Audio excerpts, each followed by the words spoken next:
turn now to Volkswagen tonight and the growing scandal. The new numbers coming in. The world's largest automaker now apologizing. Volkswagen is bracing for billions in fines, possible criminal charges for its executives. So Volkswagen found itself in the middle of a scandal of potentially criminal proportions. VW were completely insane to do this. And to announce a new head later after the resignation of the chief executive. Certain diesel models were designed with sophisticated software that used information including the position of the steering wheel and vehicle speed to determine the car was undergoing emissions testing.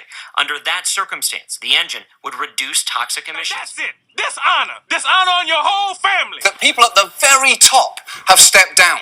The CEO resigned on Wednesday after scrambling to do damage control, saying he was endlessly sorry.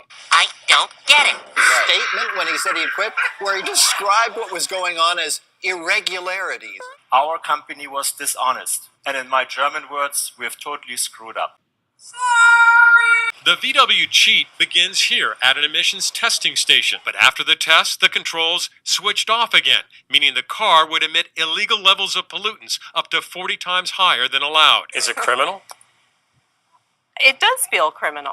Tell her the truth. Car owners are worried about the value of their vehicles and how they will be fixed. Criminal investigators are now looking into this matter, and some are wondering, David, if this VW brand can actually survive.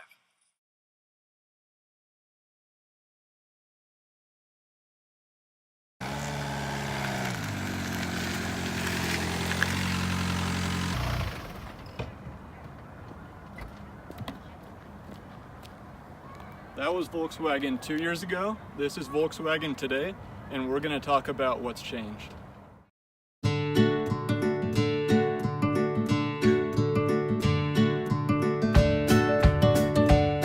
Now, many of you may be wondering how Volkswagen came to be in the position that it is today. Well, let me tell you, when it was first founded, it had some pretty big shoes to fill. As a matter of fact, it was founded to fulfill the dreams of Adolf Hitler himself. You may think I'm joking, but I'm not. As a matter of fact, when it was first founded, Adolf Hitler, as you may know, envisioned a utopia for the perfect German citizen. You're familiar with many of the methods that Hitler used to accomplish his dreams and goals, but fortunately, there's a stark contrast between the Volkswagen we see today and that company that was founded so many years ago. So the major difference between Volkswagen and other companies of the time was that it was government-owned rather than privately or publicly.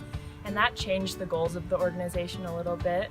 So rather than trying to be competitive within the market, they were really trying to provide the people of Germany with a service.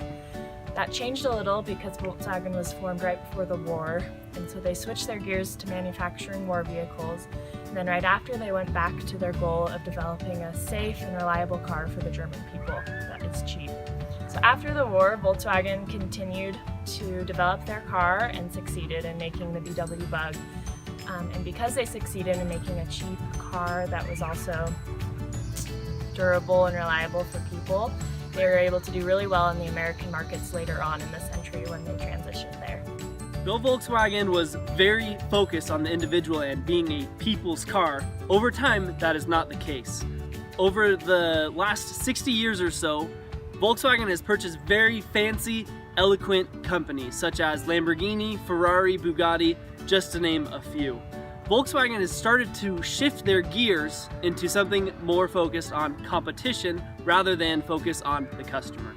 So I'm going to talk a little bit about the attraction, selection, attrition process that occurs with Volkswagen and its employees and prospective employees. So before the scandal, Volkswagen's culture was known as being very reliable, trustworthy, and they had a lot of integrity. However, with the scandal, all of that kind of got thrown out the window, and they've had to rebuild their brand, which has now been focused a lot more on openness and on better communication, which has affected greatly their hiring process in which employees stay with the company. Employee onboarding is one of the most important things that a company can do in order to perpetuate their culture. Volkswagen has a belief that every employee needs to be trained on the culture. So they have the Volkswagen Group Academy, which provides training and increases the employees' skills and knowledge so that they can have the most effective company. They also have the Idea Management Group, which encourages employees to bring their ideas in order to improve anything within the company and perpetuate learning and innovation inside Volkswagen. The Volkswagen Company operates underneath the Volkswagen Group, who is a part of a larger European car manufacturer who operates brands such as Skoda, Audi, and Bentley Motors. The company operates similar to other U.S. automotive firms, who has a supervisory board who manages executive decisions within the company. The previous president, Mr. Winterkorn, operated a more stronger approach to management, who limited communication within the firm. After the scandal broke, leadership changed, and now Mr. Matthias Müller is in charge of the company. He's opening up the company, creating more communication, eliminating top executive senior managers, and ordering employees to have more communication within one another in hopes of opening up the company. Volkswagen really tries to incentivize their employees, and they do that through a couple of different ways. First of all, they reward better work with better pay. So they pay out bonuses to the employees that provide the best work each year. Second of all, they give surveys out every year to the employees to make sure that the morale is high and that they're happy with the work they're doing. Lastly, they promise the potential for upward mobility in the company. So employees that know that they're working hard have the chance to move up and gain higher spots of leadership within the company. To summarize what Volkswagen has accomplished over the last 60 years or so, we want to use the competing values framework to analyze where they have been and where they are now. As you can see on this graphic, they were in the compete part of the graphic. This is because they were motivated to create more profit and to create value for their shareholders. After the scandal, however, we want to use this competing value framework to analyze where they are now. After the scandal, many employees wanted to stick around and make sure things were right and they were all done in the correct order and manner. Therefore, we have shifted the analysis of competing values framework to go into the collaborate and the control section, because both of these parts are very critical to the success of Volkswagen. As you can see, Volkswagen may have had a rocky past, but we see a bright future ahead of them as they improve their corporate social responsibility.